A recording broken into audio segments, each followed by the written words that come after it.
नमस्कार दोस्तों, मैं सुनील कुमार आपका फिर से स्वागत करता हूं आपके अपने चैनल क्या ऐसा होता है में। दोस्तों, कल मैंने आपके साथ शेयर की थी पद्म काल सर्प दोष के बारे में जानकारी, उसके निवारण मतलब मुक्ति और उसके लक्षण क्या होते हैं।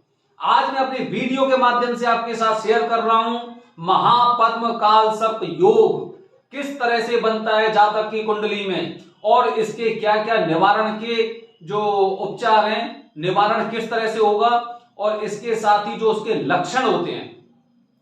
दोस्तों, महापद्म काल सर्प योग आपकी कुंडली में तब बनता है जब राहु छठवें ग्रह में होगा और केतु की स्थिति 12वें घर में होगी। और इसके साथ ही हो सकता है केतु छठवें में हो और राहु आपकी कुंडली में 12वें घर में हो। इस तरह से जब काल सर्प का योग बनता है तो उस समय स्थिति और भी ज्यादा जटिल होती है, बहुत जटिल होती है। मैं बता रहा हूं आपको, आप समझिए। काल सर्प योग अभी तक तो सब लोग मेरी वीडियो के माध्यम से समझ चुके होंगे कि काल सर्प योग कब बनता है। काल सर्प योग ऐसे ही बनेगा जैसे छठवां घर यहां है और उसके बाद 12वां घर यहां पर है। जब इसकी स्थिति में इधर सारे ग्रह होंगे या फिर इधर सारे ग्रह होंगे तभी वो महापद्म काल सर्प योग बनेगा। मतलब राहु और केतु के मध्य में आपको किसी को कुंडली कुछ भी दिखाने की जरूरत नहीं है। आप खुद ऑनलाइन भी कुंडली निकाल सकते हो और उसमें देख सकते हो कि राहु और केतु के बीच में या तो उधर या इधर सारे ग्रह होने चाहिए। अगर कोई भी ग्रह सारे ग्रह आपके इधर हैं, राहु और केतु के बीच में सारे ग्रह इधर हैं, लेकिन उनमें से हो सकता है शनि हो गए, चंद्र हो गए, मंगल हो गए, सूर्य हो गए, अगर बाहर की तरफ है एक तरफ, तो इसका मतलब यह है कि आपकी कुंडली में काल सर्प दोष नहीं है। तो इस तरह से आप समझ सकते हैं कि कुंडली में काल सर्प दोष कैसे बनता है। तो महापद्म काल सर्प दोष की अगर मैं बात करूं तो छठवें और 12वें घर में राहु और केतु की स्थिति के अनुसार महापद्म काल सर्प दोष बनता है। दोस्तों, महापद्म काल सर्प दोष के लक्षण आप देखते ही समझ जाएंगे। हालांकि वैज्ञानिक हमारी इस बात को ठुकरा सकते हैं, उसके पीछे मैं वजह बता रहा हूं। इसका सबसे बड़ा जो लक्षण होता है वो लक्षण होता है कि उनमें लोगों में आनुवांशिक बीमारियां होती हैं, आनुवांशिक। लेकिन अगर हम डॉक्टर की भाषा में बात करें तो डॉक्टर क्या कहेंगे, भाई इसके पिताजी को, इसके दादाजी को अगर डायबिटीज थी या मधुमेह की बीमारी थी तो भाई मेरे अंदर होना पॉसिबल है। लेकिन जरूरी नहीं है, क्योंकि आजकल सब लोग अपने पूरी तरह से अलर्ट रहते हैं कि अगर किसी के परिवार में किसी तरह की कोई बीमारी है तो इंसान खुद अपने आप को बच बच के कदम रखता है। लेकिन बच बच के कदम रखने के बावजूद भी अगर आपके अंदर ये आनुवांशिक किसी तरह की बीमारी हो रही है तो इसका मतलब ये है कि आपकी कुंडली में महापद्म काल सर्प दोष हो सकता है। दोस्तों, इसके बाद जो दूसरा लक्षण होता है वो दूसरा लक्षण ये होता है कि जो आप लोग होते हैं, आप लोगों के शत्रु बहुत ज्यादा होते हैं। शत्रु ज्यादा होते हैं, क्यों होते हैं? क्योंकि सबसे बड़ी बात यह है कि आप एक तरह से स्पष्टवादी होते हैं। आप किसी की अपनी बातों को एकदम सीधे तरीके से कहते हैं, चाहे उसे बुरी लग जा या भली लग जा, उससे आपको कोई लेना देना नहीं है। जो आपके दिमाग ने एकदम सोचा वो आपने एकदम डायरेक्ट बोल दिया। तो इसलिए आपके शत्रु बहुत ज्यादा होते हैं। और तीसरा जो अहम कारण मैं आपको बता रहा हूं, अगर आप कंटिन्यू बीमार रह रहे हैं, कुछ ना कुछ परेशानी, शारीरिक परेशानी से अगर आप पीड़ित हो या झेल रहे हो उसे, तो इसका मतलब यह है कि वो महापद्म काल सर्प दोष का पूरी तरह से लक्षण है। इस तरह से महापद्म काल सर्प दोष के ये 3 लक्षण होते हैं दोस्तों, और 3 लक्षण ये आपको पूरी तरह से एकदम दिशा निर्देश करते हैं कि आपकी कुंडली में महापद्म काल सर्प दोष है।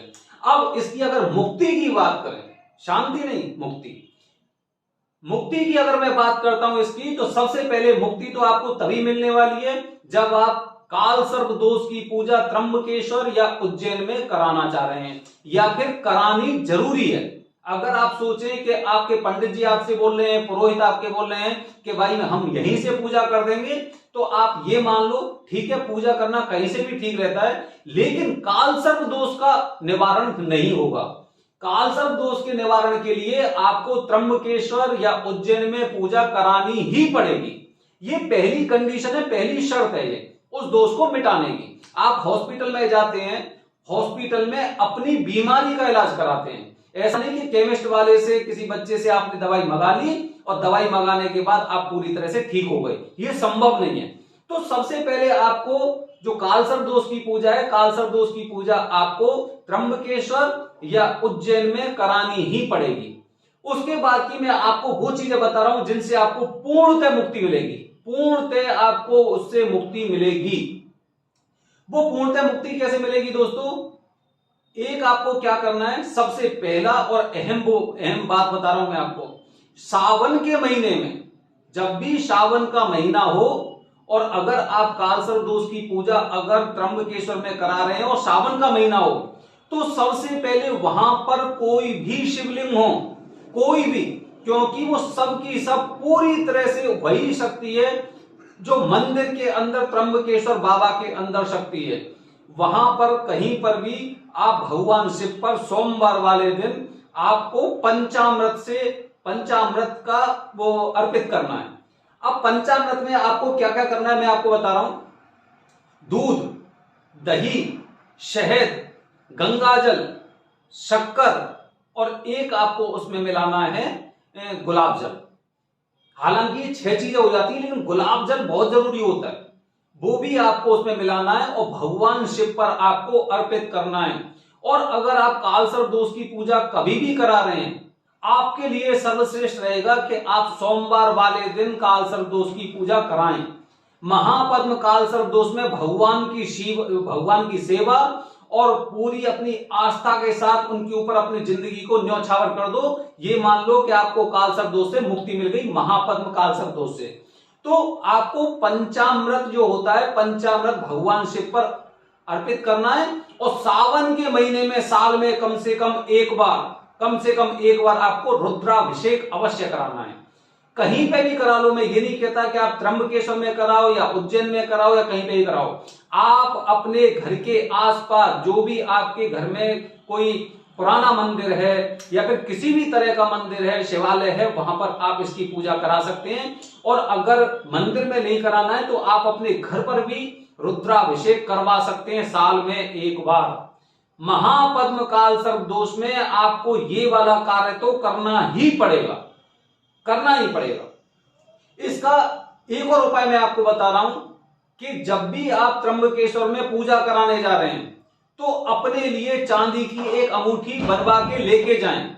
जब आप अपनी चांदी की अंगूठी बनवा के ले जाएंगे तो आपको विशेष रूप से ध्यान रखना है कि वो चांदी की अंगूठी आपकी, उसमें नाग बना हुआ होना चाहिए, मतलब नागनुमा अंगूठी होनी चाहिए चांदी की।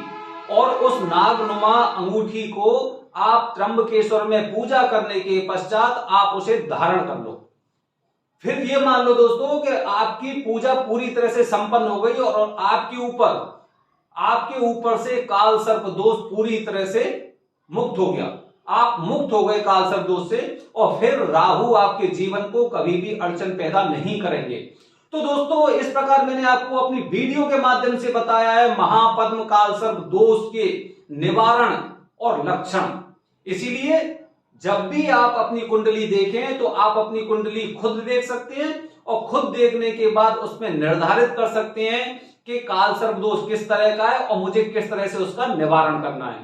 दोस्तों, अगली वाली मेरी वीडियो में जो मैं कल वीडियो आपके साथ शेयर करूंगा उसमें भी एक नए कालसर्प दोष के बारे में, जो 7वां नंबर, क्योंकि मैं 5 कालसर्प दोष की वीडियो आपको दे चुका हूं और 6वीं वीडियो ये है केवल आपके लिए। और इसके बाद जो कालसर्प दोष होता है उसके बारे में आपको जानकारी दूंगा कल। तब तक बने रहिए हमारे चैनल के साथ। धन्यवाद दोस्तों। जय हिंद, जय भारत, हर हर महादेव।